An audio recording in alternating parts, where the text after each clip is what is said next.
Commander Jack Harrison stood by the large viewing window of Earth's orbital defense station. His eyes followed the strange ship as it approached. The vessel looked nothing like human ships. It had a smooth, curved shape with no visible engines or weapons. Jack brushed his hand through his short brown hair, a habit when he felt nervous. After 20 years in Earth's defense fleet, he had seen many things, but nothing like this. Today would change everything. Today, humans would meet aliens for the first time. "Sir, the alien ship is requesting permission to dock," said Lieutenant Allison Reed. Her voice was steady, but Jack could see the excitement in her eyes.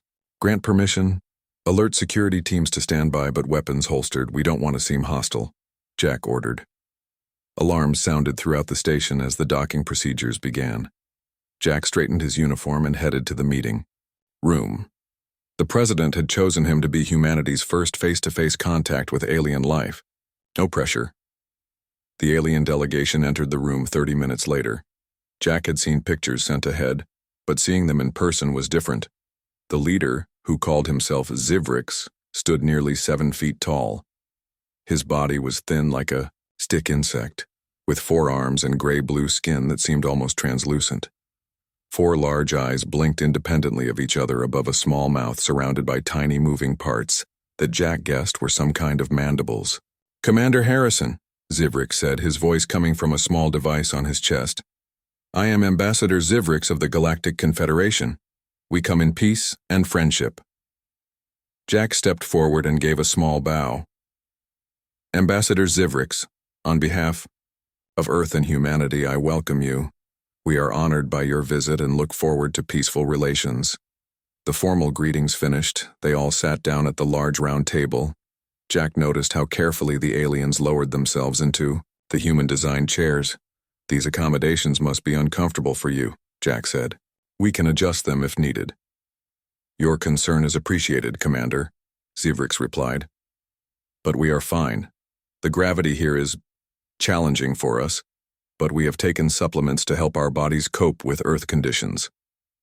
Jack nodded, making a mental note. "May I ask why the Confederation has chosen now to make contact with Earth?"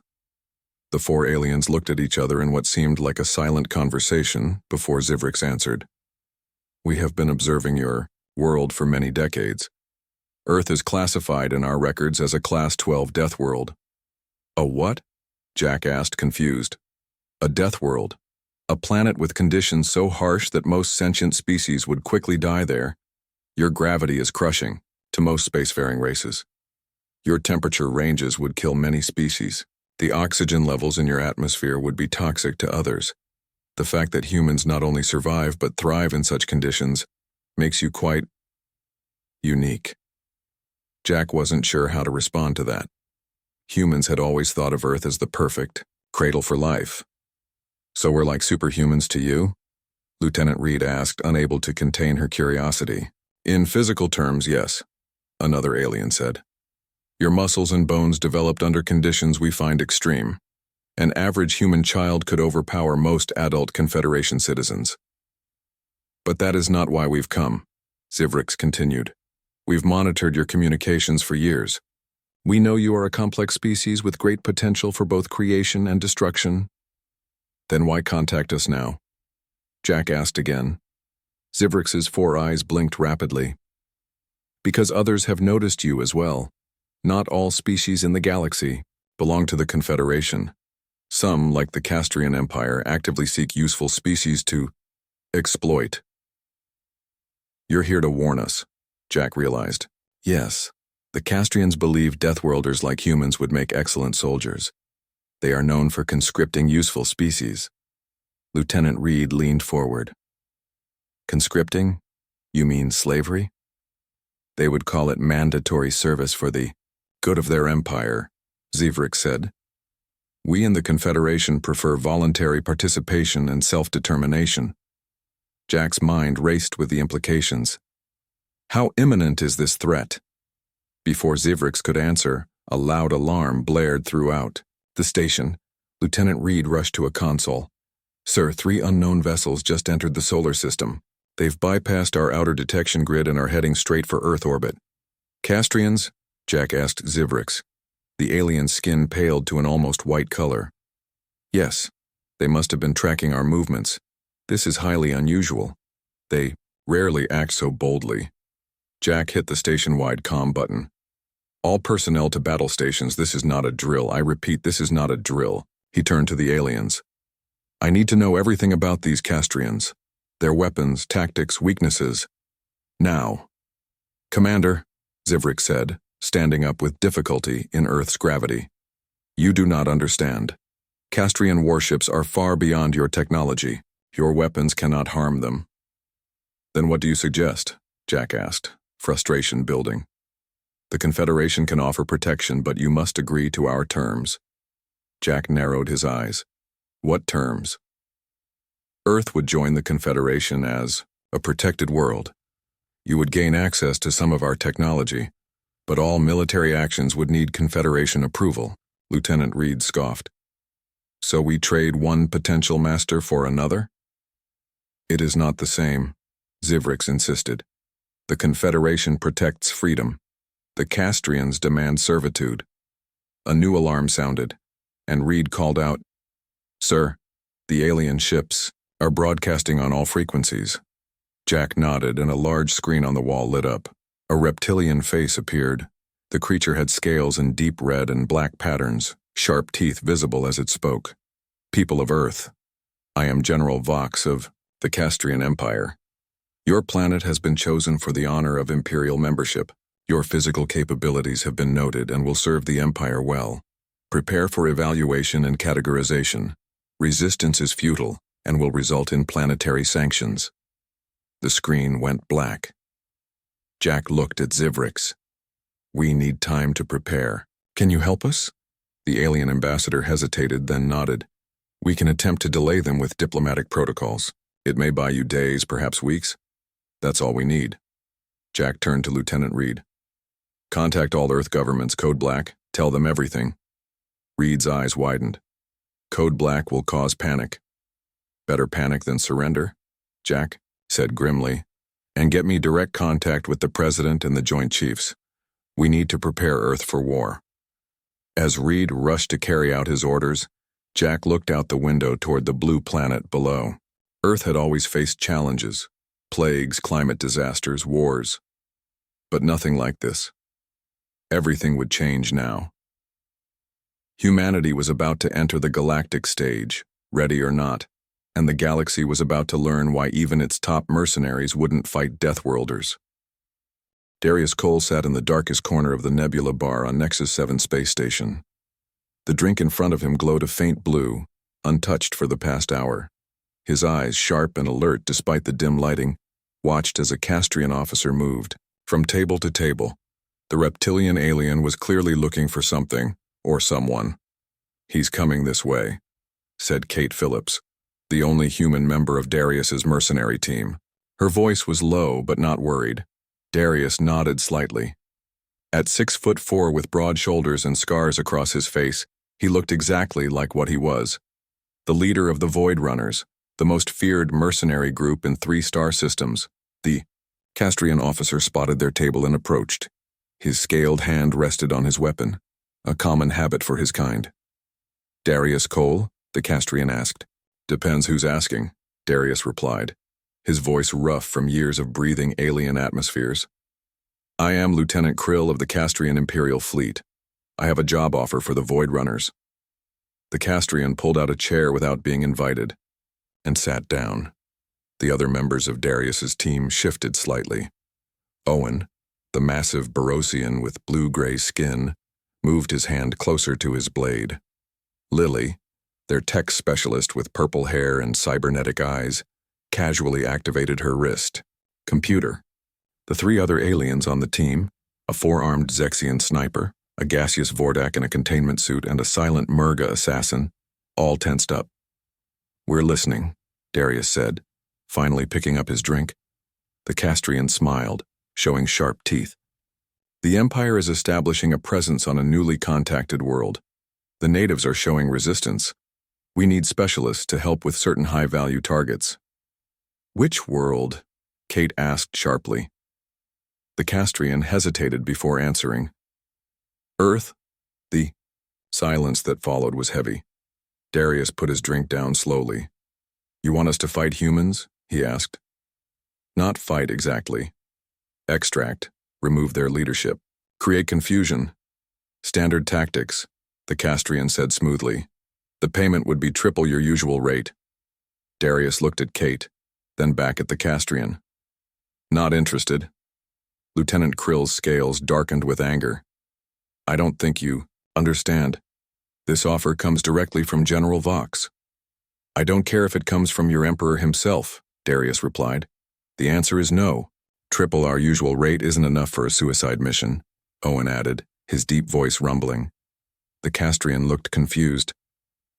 "Suicide mission? Humans have primitive technology. They're barely space-capable." Kate laughed, drawing the Castrian's attention. "You really don't get it, do you?" "Get what, human?" Krill hissed. "Earth is classified as a Class 12 death world," Lily explained, her cybernetic eyes glowing faintly. "Humans evolved in conditions that would kill most species. Their physical capabilities alone make them dangerous." Kate nodded. "And that's not counting our main advantage." "Which is?" the Castrian asked. "Humans are crazy," Kate said with a smile. "We do things no sane species would consider. We jump out of working aircraft for fun. We climb mountains without equipment. We eat plants and animals that are poisonous just to feel the burn." The Castrian scoffed. "Exaggerations." Darius leaned forward. "Kate is considered physically weak by human standards, yet I've seen her survive conditions that killed stronger aliens. I've watched her continue fighting with injuries that would stop most warriors." "I don't believe you," Krill said. Kate pulled up her sleeve, showing a long scar on her arm. "Necrotic venom from a Jurian sand viper. The medic wanted to amputate. I walked 3 days through the desert with my arm rotting to complete the mission." The Castrian's eyes widened slightly. "Humans don't know when to quit," Darius continued. "They're creative in ways that terrify most rational beings, and they hold grudges for generations." Owen nodded in agreement. "I saw a human child on a border world once. She was playing with a Trexian fire beetle. Those things can burn through metal, but she was laughing as it crawled on her skin." "You're trying to scare me with stories," the Castrian said, but his voice lacked conviction. "No," Darius replied. "I'm explaining why even the galaxy's top mercs won't fight Deathworlders. It's not worth any amount of money." The Castrian stood up, anger clear in his posture. "If you won't help us, we'll find someone who will." "Good luck with that," Darius called after him as he stormed away. When the Castrian was gone, Kate turned to Darius. "They're really going after Earth." "Looks that way," he replied. "My family is there. My friends." Kate's voice was tight with worry. Lily reached across the table and squeezed Kate's hand. "The Castrians don't know what they're walking into." "That's what worries me," Kate said. "They'll hit hard before they realize their mistake. Millions could die." Darius finished his drink and stood up. The rest of the team followed his lead. "Then we better make sure they understand their mistake sooner rather than later." "What are you saying?" Kate asked, hope in her voice. "I'm saying we're not taking the Castrian job," Darius clarified. "But we might take a different job. One that pays nothing but is worth everything." Owen grinned, showing teeth as sharp as any Castrian's. "Are we going to Earth?"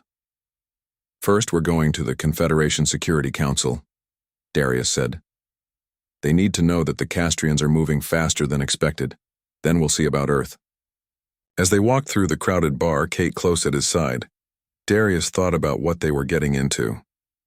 The Void Runners had faced some of the most dangerous situations in the galaxy and survived. They'd built a reputation as Mercs, who could handle any job no matter how difficult. But this was different. This wasn't about money. This was about stopping a galactic power from making a catastrophic mistake. Because if the Castrians pushed humans too far, the resulting conflict would spread far beyond Earth. Kate looked up at the stars visible through the station's dome as they left the bar. "Do you think we can reach Earth in time?" "I don't know," Darius admitted. "But I do know one thing." "What's that?"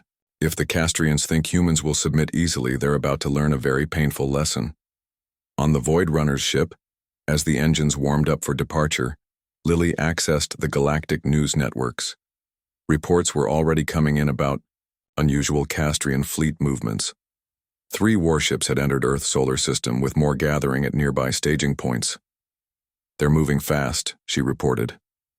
"Then so will we," Darius replied, taking his seat in the captain's chair. "Owen, plot a course for Confederation headquarters. Maximum speed." As the ship lifted off from the docking bay, Darius watched Kate standing by the viewport, her eyes fixed on the distant stars, somewhere in the direction of Earth. The Castrians had no idea what kind of storm they were about to unleash, and Darius couldn't help but feel a little sorry for them. Admiral Victor Russell stood before the large holographic display in Earth's newly established Defense Command Center. 3 weeks had passed since first contact with both the Galactic Confederation and the Castrian Empire. In that short time, humanity had learned more about space, technology, and galactic politics than in all its previous history. "They're still holding position," said Chief Science Officer Linda Grant, pointing at the red dots representing Castrian warships. 6 vessels now orbited just beyond the moon, watching, waiting. "They're studying us," Victor said. His gray hair and weathered face showed the stress of recent weeks. At 62, he had come out of retirement when the president activated all former military leaders.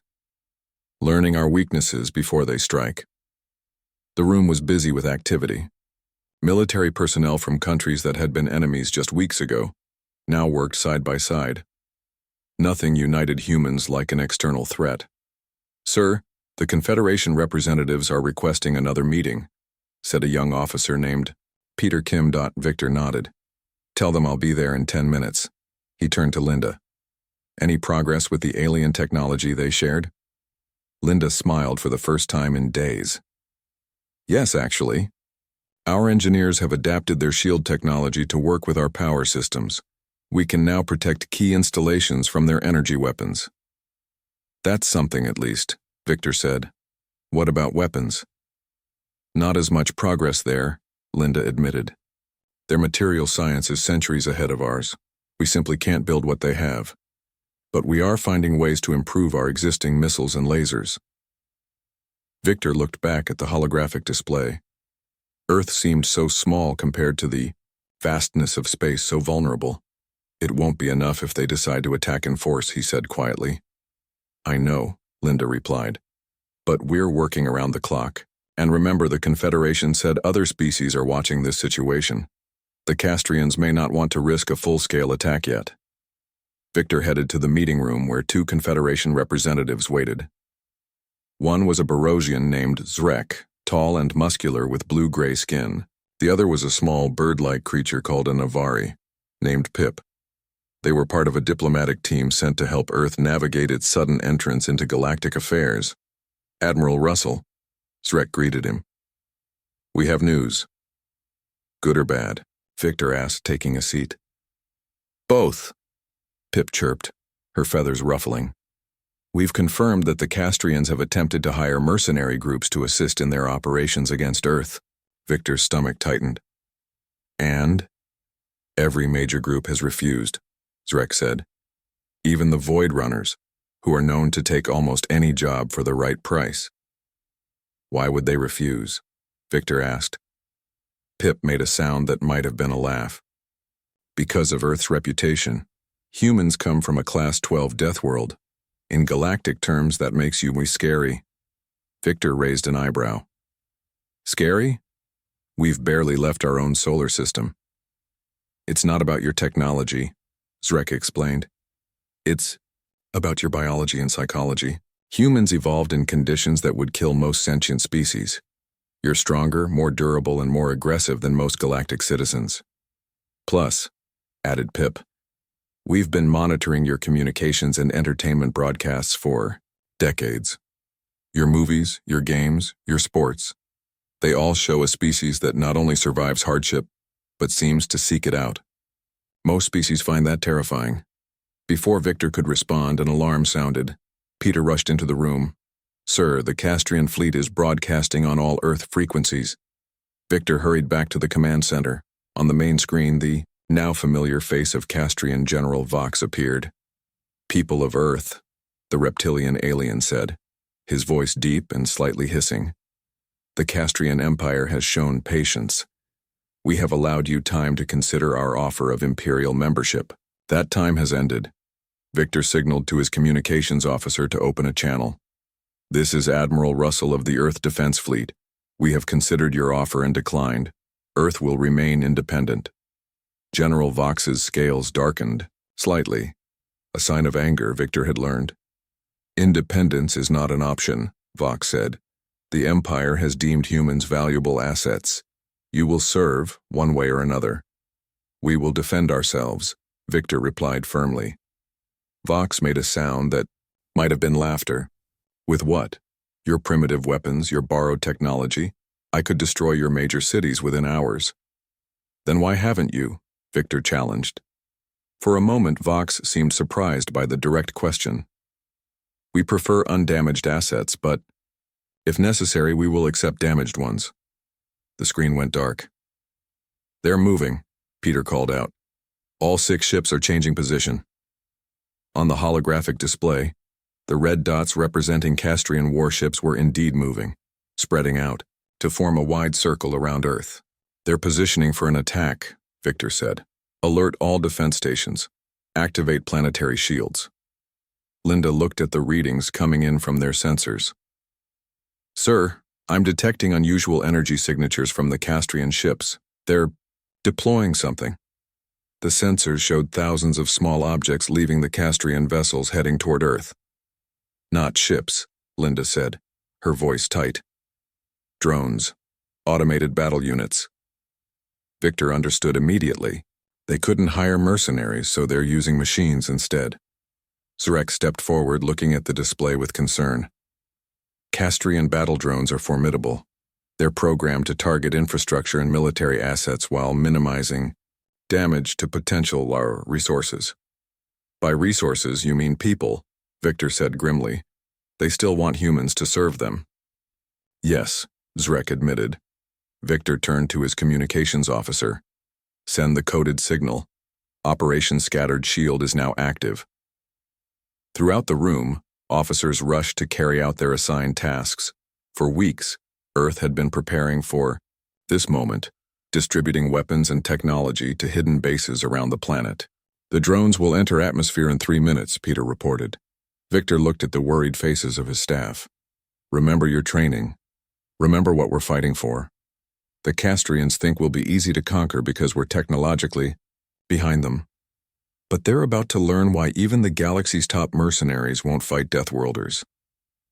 As the first wave of drones broke through Earth's upper atmosphere, humanity's defenses powered up. Hidden missile batteries targeted the incoming machines. Experimental shield generators protected key cities, and in secret bunkers around the world, scientists continued working on adapting alien technology to human needs. The battle for Earth had begun, and despite their fear, humans faced it as they had faced every challenge in their history, with determination, creativity, and the will to survive no matter the odds. Sam Wright crouched behind the burned-out shell of what used to be a family car. His hands gripped the strange alien weapon firmly. It felt wrong in his hands, too light, too smooth, but it worked better than any human gun against the Castrian. Drones. 2 weeks had passed since the first wave of drones attacked Earth. Cities around the world lay damaged or destroyed. The sky above what remained of Chicago was filled with dark smoke and the occasional flash of energy weapons. Sam checked the charge on his weapon. 3 shots left. He would need to make them count. "Got any left?" asked Ella Martinez as she slid into position next to him. Her face was dirty, with a long cut across her cheek that had barely started to heal. Before the invasion, she had been a high school science teacher. Now she led a squad of fighters in the Chicago Resistance. 3 charges, Sam replied. "You?" "Empty," she said, showing him her dead weapon. "But I got this." She pulled out a small metal device with blinking lights. EMP grenade. Courtesy of those Confederation supporters who dropped supplies last night. Sam nodded.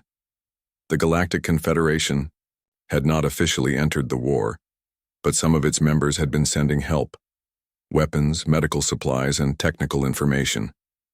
Dr. Bennett says the drones adapt to our EMP bursts quickly, Sam said. We only get about 3 minutes of disruption before they switch channels. Ella grinned. 3 minutes is plenty if you know what you're doing. From their hiding spot, they could see 5 Castrian drones moving down the street. The machines floated about 3 feet off the ground. Each one was roughly the size of a small car, with multiple weapon ports and scanning devices. They moved in a careful pattern, searching buildings and ruins for humans. They're looking for survivors to capture, Ella whispered. The Castrians still want workers for their empire. They'll get more than they bargained for, Sam replied. His mind flashed back to his life before the invasion. He had been an office worker, spending his days behind a computer. He had never fired a weapon, never fought for anything. Now here, he was 3 weeks without a shower, living on stolen food, fighting aliens with stolen technology. The others are in position, Ella said, checking a small communication device on her wrist, another gift from their off-world allies. Ready? Sam nodded. Ready, Ella spoke into her wrist device. Team 2, initiate distraction in 3, 2, 1. From 2 blocks away came the sound of human weapons firing. The drones immediately changed direction, floating rapidly toward the source of the noise. That's our cue, Ella said. She and Sam moved quickly from their hiding spot, running in a low crouch toward an entrance to the old subway tunnels. The human resistance had learned that the thick concrete and metal of the underground system helped hide them from Castrian scanners. They made it halfway there when a drone appeared suddenly from around a corner. It spotted them immediately, weapon ports glowing as it prepared to fire. Sam reacted without thinking. He raised his alien weapon and fired. The first shot hit the drone, but only scorched its outer shell. The second shot hit one of its weapon ports, causing a small explosion. The drone wobbled but kept coming. Down! Ella shouted, pushing Sam aside as the drone fired. Heat seared the air where they had been standing a moment before. Sam rolled and fired his last shot, aiming for the damaged weapon port. This time the energy burst penetrated deeper. The drone made a high-pitched whining sound and crashed to the ground. Nice shot, Ella said, pulling him to his feet. Now run. They sprinted the remaining distance to the subway entrance and climbed down. Below, a dozen other fighters waited, weapons ready. Just one drone, Sam reported, trying to catch his breath. But the others will have detected its signal loss. A tall man with a doctor's badge pinned to his dirty jacket stepped forward. Did you get the parts I asked for? Ella pulled a small bag from her pocket. 1 drone processing core, as requested, Dr. Bennett. Nearly got us killed getting it. Doctor. Bennett took the bag carefully. This might save thousands of lives, worth the risk. He led them deeper into the tunnels to what had once been a maintenance room and was now a makeshift lab. Tables were covered with alien tech in various stages of disassembly. Other scientists worked quietly, examining drone parts by the light of battery-powered lamps. What exactly are you trying to do? Sam asked. The drones communicate with each other and their command ships, Dr. Bennett explained. If we can crack their encryption, we might be able to jam their signals completely, not just temporarily, with EMPs. Or better yet, added a young woman working nearby, we might be able to send our own commands. You mean take control of them? Sam asked, eyes widening. Dr. Bennett nodded. That's the hope. On the other side of the room, a radio crackled to life. All units, this is Central Command. We have confirmation that the Castrian fleet has deployed a second wave of drones. Estimated arrival in Chicago area, 30 minutes. Ella checked her. Weapons. We need to get back to our squad. Sam looked at Dr. Bennett. How much longer until you can jam their signals? Hours, maybe days, the doctor admitted. But we're making progress. Each drone we capture gives us more information. We'll get you more, Sam promised. As they prepared to head back to the surface, a new voice came over the radio.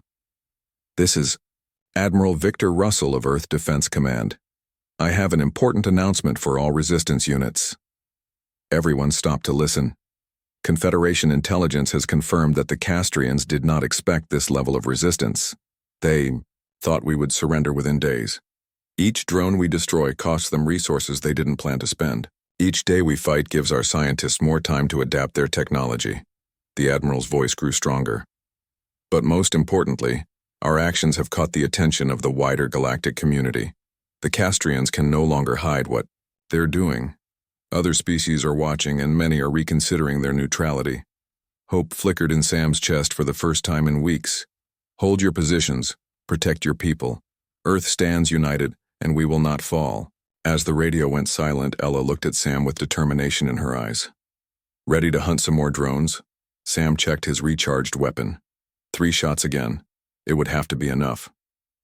Let's show these aliens why even the galaxy's top mercs won't fight Deathworlders, he said. Above them, the second wave of drones entered Chicago's airspace. But this time, humans were ready. Hidden missile launchers activated. EMP grenades were prepared. And in underground bases across the planet, scientists worked tirelessly to turn the enemy's technology against them. The Castrians had expected an easy victory. Instead, they had awakened a sleeping giant. And Earth was just beginning to fight back. 1 year after the Castrian invasion began, Commander Jack Harrison stood on the bridge of the EFS Defiance, Earth's first true interstellar warship. Built with a combination of human engineering and adapted alien technology, the ship represented humanity's rapid advancement over the past 12 months. Jack looked out at the stars through the large viewing window. Somewhere out there, the remains of the Castrian fleet were retreating from Earth's solar system. The invasion had failed, though at a terrible cost. Still hard to believe, isn't it? Said Beth Turner, his second in command. She had been a naval officer before the invasion. Now she was helping lead humanity's new space force. Which part? Jack asked. That we survived or that we're heading to the Confederation's central world as honored guests? Beth smiled. Both, I guess. The bridge crew worked quietly at their stations, monitoring the ship's systems as they traveled through space using the faster-than-light drive provided by the Confederation. After 6 months of hard fighting, the Galactic Confederation had finally intervened, forcing the Castrian Empire to withdraw its forces from Earth. Now, Earth was being offered full membership in the Confederation, with special provisions acknowledging their unique status. Message from Earth, sir, reported the communications officer. President Carter wants to speak with you. Jack nodded. Put her through to my private channel. He moved to a small room off the main bridge. The screen on the wall lit up, showing President Samantha Carter. Her face looked tired, but her eyes were bright with determination. Commander Harrison, how is our first diplomatic mission proceeding? She asked. Smoothly, Madam President, Jack replied. We should reach the Confederation Central World in 2 days. Good. This meeting is crucial for Earth's future. She paused. The rebuilding efforts continue here. Chicago, London, Beijing, Sydney, they're all showing progress. But the scars will take decades to heal. Jack nodded solemnly. Millions had died during the year-long conflict. Great cities had been reduced to rubble. But humanity had survived and in some ways grown stronger. The Confederation representatives assure me that we'll be welcomed as equals, Jack said. Our reputation as Deathworlders now works in our favor. No one wants to be our enemy. President Carter's expression hardened slightly. And the Castrians? Retreated to their territory. The Confederation forced them to sign a non-aggression pact with Earth. They won't trouble us again anytime soon. Let's hope not, she said. Because if they do, we'll be ready. After the call ended, Jack returned to the bridge. Beth was examining data on her screen. Something interesting? He asked. Reports from our new allies, she said. Apparently, mercenary groups throughout the galaxy are now advertising if they have human members. The phrase "has a human on their team" has become a selling point. Jack raised an eyebrow. Really? Yes. After seeing what we did against the Castrians, everyone wants a human on their side. Beth looked up from her screen. It's actually creating some problems. There are rumors of humans being kidnapped for forced recruitment. Great, Jack sighed. So now we're valuable commodities. Better than being slaves, Beth pointed out. Jack couldn't argue with that. The Castrians had wanted to turn humans into servants and soldiers. Instead, humanity had shown the galaxy its strength, determination, and creativity. The journey continued without incident. 2 days later, the EFS Defiance approached the Confederation's central world, a beautiful blue-green planet called Harmonious. As they entered orbit, Jack was summoned to the communication room. A familiar face appeared on the screen. Ambassador Sivrix, the same alien who had first contacted Earth a year ago. Commander Harrison, Sivrix said, his 4 eyes blinking in what Jack now knew was a sign of respect. Welcome to Harmonious. The Council is eager to meet with you and your delegation. Thank you, Ambassador, Jack replied formally. We look forward to establishing official relations between Earth and the Confederation. Your ship will be escorted to our main spaceport. There will be a ceremonial welcome followed by the treaty signing. After the communication ended, Jack prepared his team for landing. 20 humans had been chosen to represent Earth, military leaders, scientists, diplomats, and even a few civilians who had distinguished themselves during the invasion. Their shuttle descended toward the planet's surface. Kate Phillips stood next to Jack, looking out the window. She had returned to Earth with the Void Runners when the fighting was at its worst, bringing valuable intelligence and skills. Nervous? She asked. A little, Jack admitted. This is a big moment for humanity. Kate nodded. Darius and his team are already down there. The Void Runners were given special recognition for helping Earth. What will they do now? Jack asked. Keep taking jobs, I think. But Darius says they'll be more selective. And they're adding more humans to the team. The shuttle landed smoothly at a massive spaceport. Outside, rows of different alien species waited in formal arrangements. It reminded Jack of diplomatic welcomes on Earth, just with a much more diverse crowd. As the Earth delegation stepped out of the shuttle, a respectful hush fell over the gathering. Jack led his people forward, head held high despite the slightly uncomfortable gravity of this world. At the end of the reception line stood the Confederation Security Council, 12 representatives from the founding species. They bowed slightly as the humans approached.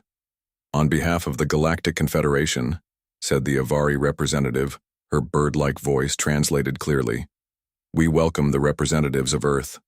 Your courage against the Castrian aggression has earned our deepest respect. Jack stepped forward. On behalf of Earth and humanity, we thank you for your welcome and your assistance in our time of need. The formalities continued as they moved inside a grand building for the treaty signing. Throughout the ceremony, Jack noticed how the alien representatives kept a respectful distance from the humans, their body language showing a mixture of admiration and caution. Later, at the reception, an alien Jack didn't recognize approached him. The famous Commander Harrison, the alien said, I am General Korvax of the Pelleran Defense Force. I must know. How did your species manage to reverse engineer Castrian drone technology so quickly? Jack smiled. Necessity and determination. When survival is at stake, humans can be very creative. The general nodded thoughtfully. My government would be interested in establishing a military exchange program with Earth. I'm sure that can be arranged, Jack replied. As the general moved away, Beth joined Jack, holding a strange drink. Making friends? She asked. Potential allies, Jack corrected her. Everyone seems very interested in working with humans suddenly. Beth smiled. Funny how things change. A year ago, they were terrified of us. Now they're falling over themselves to be our friends. Jack looked around at the diverse gathering. Fear and respect often look similar from a distance. Do you think it will last? Beth asked. The peace? Jack considered the question. For now. But we need to be careful. The galaxy now knows what happens when you corner humans, but that doesn't mean everyone's learned the lesson. Beth nodded, her expression serious. Someone will eventually test us again. And they'll discover why even the galaxy's top Mercs won't fight Deathworlders, Jack said quietly. As the Earth delegation mingled with their new galactic neighbors, Humanity's future seemed bright with possibility. They had survived their first interstellar conflict. They had earned respect among the stars. And they had shown the galaxy that the creatures from a small blue planet in an unremarkable solar system were a force to be reckoned with. The Deathworlders had arrived, and the universe would never be the same.